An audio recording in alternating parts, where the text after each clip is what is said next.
Hello mga bay, ito na yung aming durian sa isang mini farm. Ito Musang King, taas na mga bay, para nasa ano to, 6 feet. Yan, ano to, 8 months. Yan, mini farm namin dito sa North Cotabato. Ito yung iba. Tapos may bagong tinanim ako dito mga bay, 3 piraso. Ito bago to mga bay, mag-isang buwan pa lang to, kasi yung Musang King dito mga bay nalaglagan ng sanga ng niyog. Yan, dahon ng niyog, nabali yung kanyang branch. Yan no, sayang mga bay oh. Natanggalan ng 2 branch to dito, natuklap. Tapos dito nabali din. Ang kapal na sana to nakaraan. Musang King mga bay, sana makasurvive yun kasi yan, tapat siya ng niyog no. Pero yung niyog kasi doon naman papunta mga bay, habang tumataas doon papunta, kaya sana makasurvive yun mga bay. Dito puyat, ito nakaraan, ito yung nasunog mga bay no. Pero ngayon yan, medyo okay naman na siya no, napaplasing na. Tapos ito yung mga huli din na tanim to. Yan, maganda na rin mga bay, napaplasing na rin. Dito taniman ko pa sana, kaso talagang matubig mga bay, umagos yung tubig. Yan, dito matubig pa rin ha, pero kinultivate natin dito. Yan, ito pa-plasing na din.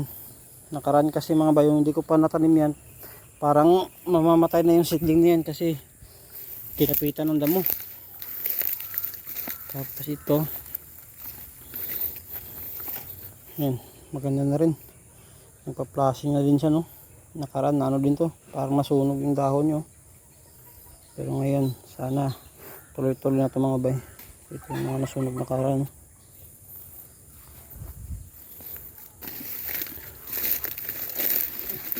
Ito isa puyat, ito maganda yung tubo ito mga bay oh, pero meron ding umatake. Yan, binubutas-butas yung dahon. Ganda dito kasi palaging basa din yung lupa. Yan, tuloy-tuloy yan lang yung tubo nyo. Ganda ng dahon. Ito bagong tanim din mga bay, pero yan, napaplasing na din siya no, kasi yung isa din dyan namatay, kaya nakaraan tinanim ko din yan bago. Ito Musang King. Yan, ganda na rin mga bayo, napaplasing na din. Tapos ito pa yung isang bagong tanim ko. Yan, puyat kasi dyan yung namatay. Tapos ito Musang King din. Yan, ganda na mga bayo, ang kapal ng kanyang dahon.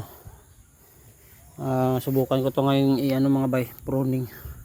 Ito mga branch na to tanggalin natin.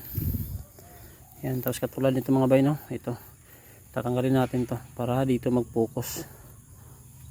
Yan, para mas mabilis lumaki. Ang ganda no, Musang King. Tapos ito puyat. Paplasing na din to ulit mga bayo, kasi para nakaraan bigla silang ano, tumigil mga bay. Tuloy-tuloy kasi yung ano dito nakaraan init, kaya yun parang hindi naka-builo. Pero ngayon ang gaganda naman ng mga dahon nila mga bay, na numbalik na kasi nakaraan nag-apply din tayo ng fertilizer. Yan. Ito yung aming ano, mini farm zone dito. Hintay-hintay lang tayo mga bay, at darating din yung panahon na makaka-harvest tayo dito sa ating ano, isang mini farm. At yun na mga bay, maraming salamat.